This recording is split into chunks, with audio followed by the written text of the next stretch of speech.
All right, everyone. Welcome to another edition of the Good Life Small Business Podcast, and I am pleased to be joined by Erika Godfrey, who is the owner of Hawthorne Jewelry here. Hawthorne Jewelry, hard to say here. It is kind of hard to say. Here in downtown Kearney. And so, Erika, thanks for joining us tonight. Thanks for having me. This is exciting to be here. Yeah, great. Really pleased. Let's get into it a little bit and just learn more about you. What books are you reading or listening to right now? Well, I just finished one book that was called Rejection Proof. Okay. The author's name I will probably pronounce wrong, but it's Zhu Zhang, I think. It was a really interesting read about a guy that wanted something, didn't work out professionally for him. So he set off on a quest for 100 days of trying to see what he could do to get rejected, so he would kind of numb himself to that. Okay. So he wasn't afraid to do it later on. So that one was kind of interesting. Yeah. Really neat philosophy behind that. The one I'm reading right now is by Andy Andrews. It's called The 7 Decisions, just about kind of self-accountability and how to stay really focused on your goals and be the best type of person you can be. Nice. Yeah. Now, is that a New Year's book that you started reading? Actually, it's a really fast read. Yeah. Is it? It talks about just 7 different principles. He calls them decisions, but just different ways just to be happy, to stay the course, once you make a decision, you focus on that decision instead of waffling back and forth. Sure. Just basic things that you think about and probably do in your life, but it just makes you more aware of what's going on inside yourself, inside your mind. So I think it's been a great read for me, though, after the holidays, because everybody gets caught up in whether it's work for me in retail, but also with families and just the different things that are always going on during the holidays. Sure. So. Now, are you a reader or do you listen? I'm a reader, totally a reader. Yep. Okay. I am hands-on as far as the reading goes. I just feel like I need that quiet space. I do listen to some podcasts, but again, they're mostly for entertainment. Marketing, certainly there's some marketing things out there. Tim Ferriss show is kind of fun to listen to. Yeah. So, but I'm the type of person, if I hear it and I'm not participating in it, it's kind of harder for it to sink in for me. Sure. Yeah. So. Yeah. I'm actually reading the 4-Hour Work Week by Tim Ferriss right now. Yeah. So. Yep. That's a really great philosophy too. I mean, there's. Yeah, I think that there's pieces that are great, and I think that there's some things that, for me, I'm still kind of trying to wrap my head around how they would be possible. Right. But I think that's the same thing with any type of seminar that you go to. Sure. The goal is to not necessarily buy into it 110%, but to take back pieces that are workable and to start implementing them as soon as possible into your lifestyle, into what works for business or what works for you personally. Just to take a few things and just start building on that. Yeah, absolutely. Absolutely. So podcasts, what are you listening to right now? For podcasts, probably the Tim Ferriss. I don't know, I just kind of flip around to podcasts. Again, mostly for entertainment for me. Yeah. I try to read probably daily, I would say. I think it's really important. I think that there's just some really great things out there. But again, it's a lot of my stuff is jewelry industry related, marketing, how to be a better manager. That's always a challenge for me. Sure, yeah. So, yeah. Absolutely. Very cool. Tim Ferriss was just on one podcast I've been listening to, is How I Built This. I've listened to that, and he was just on just a couple episodes ago, and that was a really interesting one. Yeah. It was really good. Yeah, he's something to listen to. Yeah, absolutely. Absolutely. Great. So let's just get into it. Tell us a bit more about you, Hawthorne Jewelry, and just kind of tell us the journey. I know this is a family-owned business, but just kind of tell us about that dynamic and lead us through your journey of being a small business owner. It's kind of a weird, convoluted journey because it's as much a living, breathing part of my life, my family's life. But for me, I thought the furthest away from Kearney, Nebraska is where I wanted to be when I was young. And I just throughout life, there's things that, you've made choices as a child, as a young adult. And I don't regret any choice I've ever made, but just different things that led me to different places. And I remember one day I was living in Omaha, just recently I had been married, and my dad called me on the phone before cell phones were a big thing. Yeah. And he said he was done working at the store. He wanted to retire, and I was like, okay. And so we had a little conversation. Just to give you a little history, my grandparents were in the business. My grandpa worked for his brothers. When they decided to open the store, they bought it from a gentleman named J.D. Hawthorne. So had been in that family for a good 70 years. And then it's been in my family for just over 72 years now, I think. So when my dad, he was an only child. So he was kind of not forced into the business, but also forced into the business. Right. Back then, he grew up sleeping on the floor in the back room, as a child, because both of my grandparents, my grandpa and my grandma, worked together in the store. My grandma was a really, really energetic. In this same location. Actually, we were one door south of where we are now. Okay. All right. And then even before that, they had to move the store out into the middle of the street, back when there was not cars. But it was a freestanding building there for a little bit, and then they came back over here. And then in the early 80s, my dad was able to buy the building that we're in now. Got it. So we really haven't moved out of downtown Kearney at all. Got it. Nor have we moved really the position from where we were. Sure. So a lot of history. We're 142 years old right now. 143 years old right now. Yep. So when my dad called and said he wanted to retire, my dad is a super vivacious type of person also, but he just kind of had gotten tired of the daily grind, which small business is daily grind. Mm-hmm. And I remember hanging up the phone, and I walked away, and I turned around and I picked up the phone and I said, "You can't sell the store. I got to come home." And we did. We fought back and forth for about 2 years.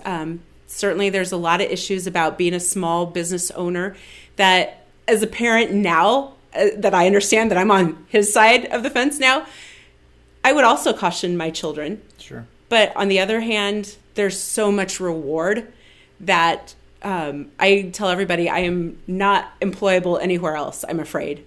So I hope that this really works out 25 years later. Yeah. I really hope that when I'm 85 years old, I'm still coming into the store, whether or not it's to do just some menial task. My grandpa was in his mid-80s, and we just kept kind of little jobs for him to do. And, it just becomes a part of you.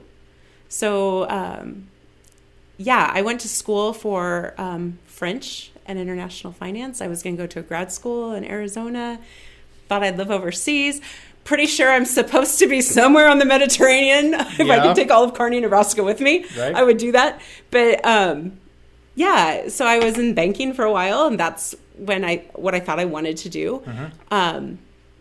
And when he told me he was going to sell, it didn't feel right. I felt like that is just such a part of my life. I grew up, every dinner conversation revolved around what went on at the store. Mm-hmm. My grandparents, when they were alive, who they knew, or somebody was in the store, somebody needed to call us in the middle of the evening and needed a gift for somebody, it was just a part of our lives. Sure. So did you have to, obviously it seems like, and correct me if I'm wrong, but it seems like you came back because of the family history that was involved in this business. But did you have to, from your trade, did you have to learn to love that a little bit? No, I didn't have to learn to love it. I'm kind of a passionate person anyhow, and I love what I do. I had to learn from ground zero. And my dad, you're a father, you tell your kids they can be whatever they want to be. And my dad was really good because we're so much alike that we also butt heads a lot. And so my first day on the job, pretty much he said, "Here's the keys, have a nice life." And he walked out the door. And I remember calling him one day and saying, sales reps in the store, how much do I buy? And the numbers looked so staggering to me. And I just thought, I don't know how to do this. I didn't go to school for business. Sure. I didn't I didn't have any experience. And so he said, you do what you need to do. And I said, I don't know what that means. He says, you're going to find out. And so I learned a lot of lessons the hard way, but I think experience is the best educator. You can have a plaque on the wall, diplomas of all kinds, which I also think is very important. Right. But experience, like none other, will teach you what you need to know, and it'll also, I think, empower you to continue to learn. Yeah. And that's what's so great about my business. I think any small business is that it's constantly changing. There is nothing that stays the same. And so you don't have the opportunity to become stagnant. I certainly had to learn. So my grandpa did the books when I first started. Okay. There was no computer system when I started. And there wasn't for many years, but he was the type of person that didn't think that a female should be doing this kind of work, and he didn't want to teach me. So I remember I'd open everything up and say, Grandpa, I'll mail this for you. I'd tear it open, I'd photocopy it, and I taught myself how to do all the withholding reports. I still to this day do not like to do bookwork, right. But I had to teach myself how to do it.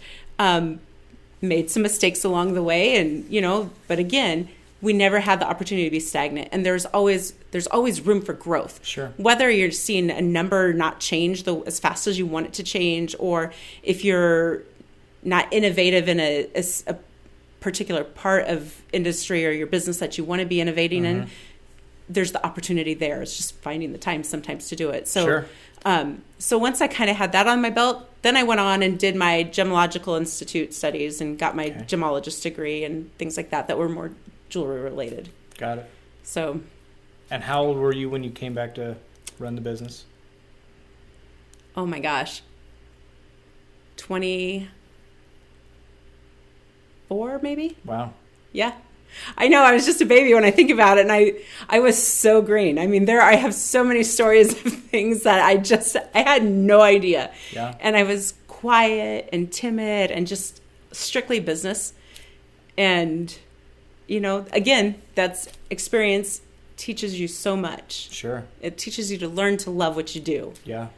And you can have fun doing it. So it was basically like starting a small business, but with a family business that had been around for years and years and years. I was so fortunate. We had such a strong base of customers. We have loyalty. I mean, I am in a business that people need to be able to trust what we do. We stand on integrity. We stand on our word. And we don't sell anything anybody needs. You don't need a ring to get married. You don't need a watch, certainly, anymore to tell time. Mm-hmm. There's nothing in my store that is a necessity. So everything that I do tells a story. Sure. So I have the opportunity to be involved in so many special moments for people. Yeah. Yeah, very cool. So what's your favorite part about being a small business owner? I don't know if I have one favorite part. I have so many favorite parts. My favorite part is getting to make the decisions, getting to make my own mistakes, and getting to clean those up. Yeah. And decide where do you go next. I think having the power to be able to say, I like this or I don't like that, and not have to be censored in a sense, I guess, or kept in a box. Sure. I don't know. I was fortunate with my family too, that I've always had the support of them to say, I think this is great. I think, or maybe you should think about what you're doing next. Right. So, and my brother works with me. Yep. So we have so much more than just business that goes on here. Yeah. Yeah. Did you bring your brother back to be part of the business? Did you talk him into coming, or was he ready to? I think he was at a point in his life, he was really young, that school wasn't quite right for him, and he tried some things and didn't quite know. And so this fell in really well because my dad did all of our bench work, which means stone setting, ring sizings, all different kinds of repairs, things like that. And he was, again, at a point where he had stepped back, and I wanted somebody. I certainly don't have to have somebody in the store to be able to do a ring sizing. We could send it off to Timbuktu, but I want to be full service. Sure. Because that's my main drive I want to be able to be everything to my customer. I want to be their personal jeweler. Yeah. So the big part of that is having somebody here that's capable of doing that. I didn't have the desire to do that much. I don't think I can't cook. I can't work with little tiny things either. So he's great at what he does. So I think we have a really good working relationship that way, where he has his own little world to be creative. It's very solitary because none of us can help him do what he does. Right. We can tell him, we need this done today. And I can say, how are you coming on something? How are you coming along? Or do you need me to order something? But I cannot begin to do what he does. Right. So I have expectations that he has to come up and help us.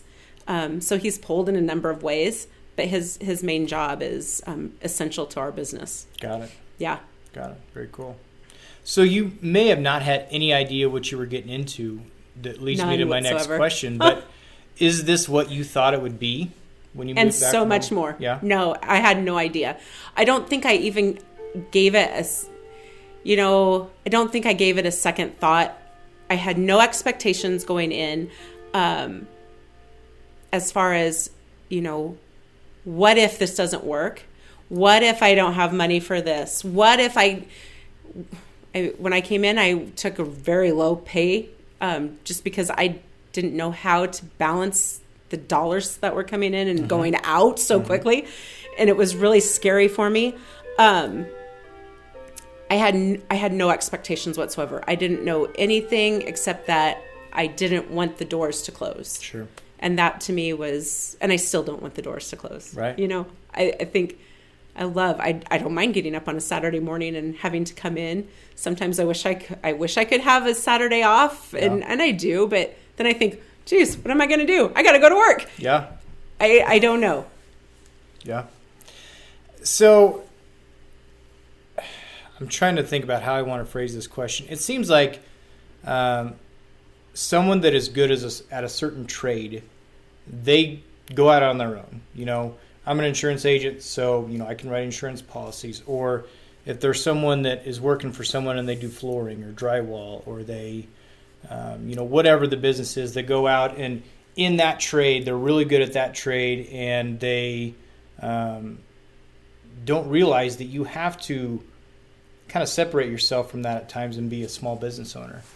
Absolutely. But it seems like you came into this more from the small business owner standpoint and learned how to be a gemologist. Mm-hmm. Because, okay, so I don't know if I'm going to take this down the right path that you're wanting to go on, but nobody goes to school and says, I want to be a jeweler when I grow up. It just doesn't happen. It's not on any list. Like, it's just not there. Right. I certainly didn't think that that's what I would be doing. But again, because it was, I think, a family business, and it was so ingrained with my family, because it wasn't just my dad. After my grandma passed away, my mom came down here and she helped out. My grandparents were here. My great uncles were involved in the business. I mean, it was so much part of our family that I think,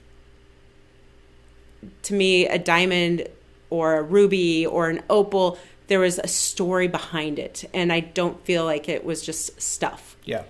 Which maybe with small business, you also have to remember not to fall in love with what we do, because at the end of the day, it is a product. Mm-hmm. We're here to make money. Sure. Everybody needs to have a way to survive and live their life. And a small business should make you money. Sure. To me, that's probably not the most important factor. And I wish I would have had some business classes to teach me that going into it. But yeah, becoming a jeweler, which I am not, I'm a gemologist. There's a big difference. My brother's the jeweler. Okay. But to come into that, no, I had no interest. I tried working down at the store when I was maybe 16. And I remember selling a pearl ring, and the guy gave me $200 in cash, and I was shaking. Like, that was so much money. Right. And I remember my dad, like, you're 15 minutes late. And I thought, there's no way I'm ever going to work down here. And I worked maybe 2 weeks, and out the door I went. Yeah. And never had any inclination that might be what my life would be. Yeah. So, I don't know. Very cool. So, what is one thing that you wish you were better at when it came to running your business? So many things. Probably the most important is management. I am a big picture person. Mm-hmm. So managing people is really difficult for me because I just want everybody to do their thing. Mm-hmm. And I am kind of an open door type of person where if I'm doing one thing and somebody asks me about it, they have access to it. But to focus on priorities, mm-hmm. it's really difficult for me because I have a job where a customer can come in and I have to stop what I'm doing, and that takes me away from whatever project I'm working on for an hour or two or longer. Mm-hmm. And then in the meantime, 4 other people come in, and then that project gets pushed to the side. And so that's probably my biggest challenge, is just managing responsibility and tasks, and then making sure that my employees have guidance mm-hmm. To know and to feel confident. I'm always looking at ways to improve that. I think that, my biggest concern is that everybody is valued. And sometimes that gets lost in the shuffle, I do mm-hmm. believe, just because we do get busy and there's always something going on. Yeah. And I think that from a training standpoint, when you go out on your own, and if you start and you're on your own and you don't have employees, and then you get to where things just get too busy and you have to hire an employee, it's very important to realize the time that is needed to train someone. Yep. And the time that you have to invest up front, and you have to be willing to do that. If they're going to be any good at what you want them to do, whatever that trait is, you've got to invest the time with them up front. And I'm that's completely hypocritical for me to say, because I'm not good at training. And that's I need. Yeah. I just had this conversation with one of my employees today, and we're looking like, okay, we know that we need a spot for somebody mm-hmm. to fill, but A, you want to fill it with the right person. Sure. And B, you need to have that time. And she's really good at wanting to take the time and sit down with somebody. And she says, I know that's not where your priority lies, but it is something. And we had that same exact conversation. Mm-hmm. It is so hard to devote. When I worked at a bank when I was in college, my first boss there, she said, Erika, I was a manager or backup manager, whatever, for one of the drive-ins. And she said, Erika, you need to learn to delegate. And I said, I can't, because I can do it right and I can do it fast. Yeah. And that's exactly kind of how I operate. And that's a huge hurdle to have to crawl over. Sometimes I feel like I'm just like over the top, and then I'm like, nope, I fell back down. It's really hard for me. Yeah. And you realize after a while, okay, this person, they need help with this, or they're more of a visual learner, or whatever it may be, or they're more hands off, where here's what I need you to do, and they'll figure out how to do it. Mm-hmm. Or you just kind of have to figure out. But it is so important to invest that time up front if you want them to be successful, and you want bringing someone on to accomplish what you're trying to do, which is free up your time so that you can do whatever else you need to do. And I think that that's a great way to look at small business, because when I started, I never thought down the road, am I going to want to extricate myself from the business, and what do I need to do to get to that point? Yeah. So somebody else can come in and learn to take over. I can work part-time. That is something that every small business owner really needs to think about from the young stage of owning a business, because so time passes and you don't realize how much time has passed. And so it is really difficult to make sure. And in a small business, the beauty of that is because we're so much hands-on. Mm-hmm. I mean, you're hands-on with what you're doing. I'm hands-on. So we have our hands in everything. And you start to work so closely with the people that you do have on board. Mm-hmm. I think you can establish really great, tight, close-knit relationships that way. And I think that's really important to making something function well, as long as the communication is there. Yeah. But again, when you get to that point, you also have to, as a business owner, it's so important to make sure that you have the vision to say, okay, what are my long-term plans? What are those long-range wants and desires? And what are the long-range needs? How do I get to that point? And I think that sometimes in that day-to-day shuffle of, I got to get these bills paid, I got to unclog the toilet, and I forgot I had to buy paper for the printer, and you get so caught up in all those daily things that people don't understand That's it's everything. Yeah. So, yeah, I think that's a great point. Yeah. Are you better at delegating now? No. No. No. I'm getting there. I think I do okay. I definitely am not as shy as I used to be as far as like putting my voice out there, but it's still, I have a long ways to go. Yeah. Yeah, absolutely. Yeah, you always got to be working on something. Yeah. All of us do. So let's talk a little bit about, we're coming up on 10 months now of dealing with COVID-19 and the pandemic. We talk on this show a lot about the positive that small businesses have been able to achieve by making positive steps in their business. So just talk about what the pandemic was like for you, and also talk about something that you have implemented or a service, the new service you've provided, or just a different outlook that you have with your business that you'll carry forward because of COVID-19, but maybe wouldn't have made that change if it hadn't been for all the changes we had to make. That is a huge topic. And I think that COVID, when I looked back at the year, somebody said, this has been an awful year. And I thought, you know what? It hasn't been. It has been an amazing year.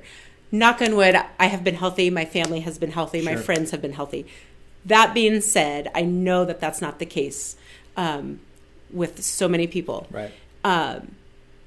But when I look at what COVID has taught us, and again, we have so much information that we didn't have prior to COVID. Sure. I was scared to no ends. I mean, I would seriously I would be in the shower and my hair would fall out. I didn't know how I was going to pay my employees. I didn't know if we were going to have a roof over our head. You just didn't know when it first started. Sure. And even before that, I was like, oh, it's not a big deal. And then I was like, oh, this is a big deal. Right. We have to, I waffled, and I'm like, you can't do that. You make a decision and you move forward. Mm-hmm. So our decision was to keep my staff. I did for whatever reason, it worked out that my part-time staff just kind of were high school kids and just everything kind of fizzled away that way. Mm-hmm. But I was able to keep my full-timers. We were able to get PPP. I had some thought processes on whether I should or shouldn't. Right. But we found different jobs. For a while, we were only working in the store 12 hours a week, and I had split it so there's only 2 of us here. But we had so much opportunity during those serious months of COVID. Yes, sales stunk. I can't even be pleasant about it. Right. There is just nothing fun about it. But in the meantime, we found different jobs. One job was we took the time, which I never would have taken.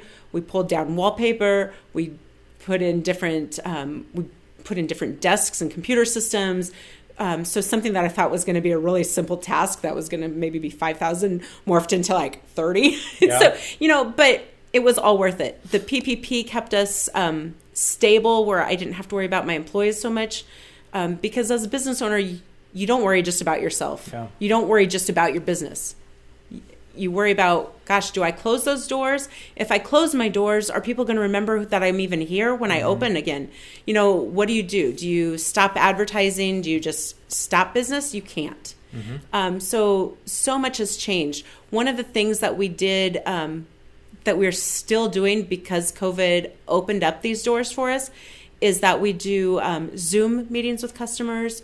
We do live Facebooks, meetings with them, FaceTime videos, things like that. Mm-hmm. We can offer curbside assistance. We can offer online payment solutions, where we can send a link for a credit card payment to be made. So things, I think, have made it much easier for a customer to do business with us. And that's always my goal. My goal is, how do I best service my client? Sure. This is another way to do that, and we'll continue to do that. So It's been hugely... the doors that have opened because of COVID, sadly, I wish we didn't have to learn about it that way. But if I want to say this has been an awful year, it hasn't been an awful year. We have learned so much. We're still here. We had a strong end of the year that was thrilling. I mean, I don't have any other word for it. I didn't know what to expect. I'm thrilled beyond expectation. So that's awesome. Yeah, I think that the one time in my life I've said I'm so fortunate that I've been conservative my whole life, and I'm so fortunate that we live in the middle of the country. Yeah. I wouldn't want to be anywhere else. Right.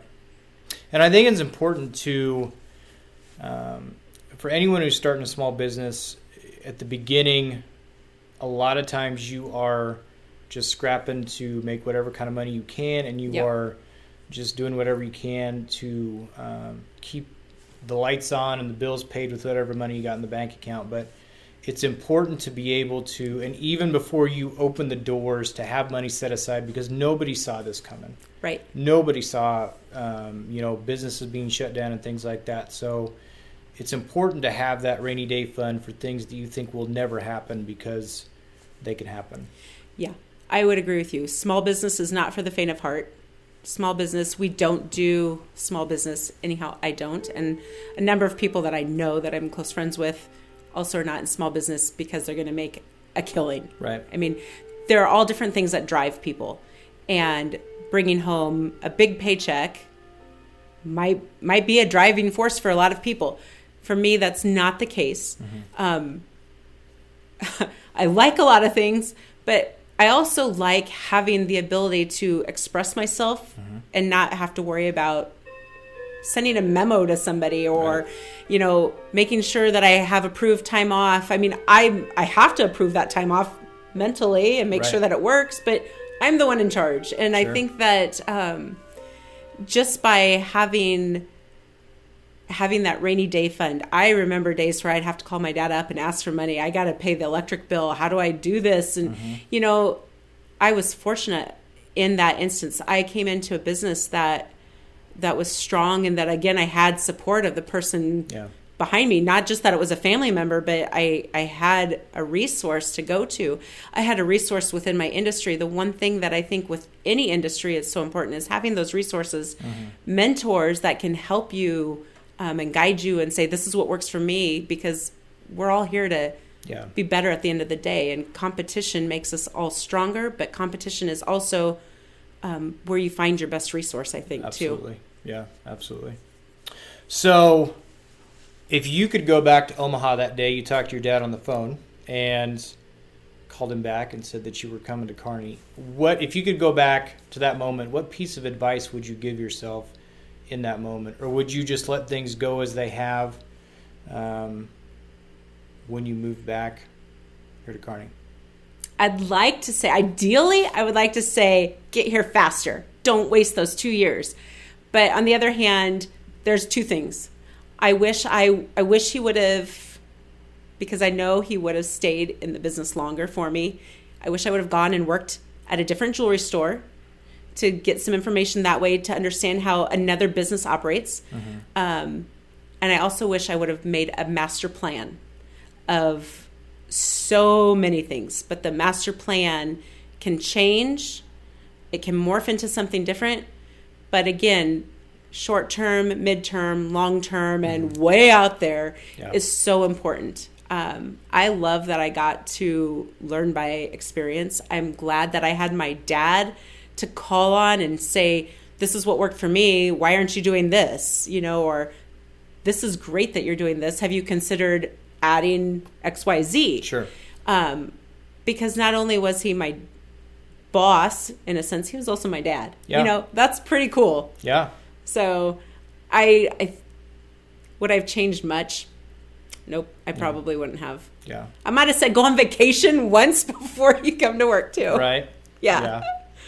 You don't know what you're getting yourself into. So someone comes to you, one of your daughters comes to you, and they say, I want to start a small business. What advice would you give to them? I would tell them, go for it. I don't think that advice, I think everybody needs support. Like, what kind of resources do you have? What type of business do you want to start? What kind of resources are within that industry that you can rely on? Are there, for me, a buying organization that I'm involved in, or a state, what I had before, which I don't unfortunately have now, is a state association. Who are the people that you can call on to help guide you that have that experience? But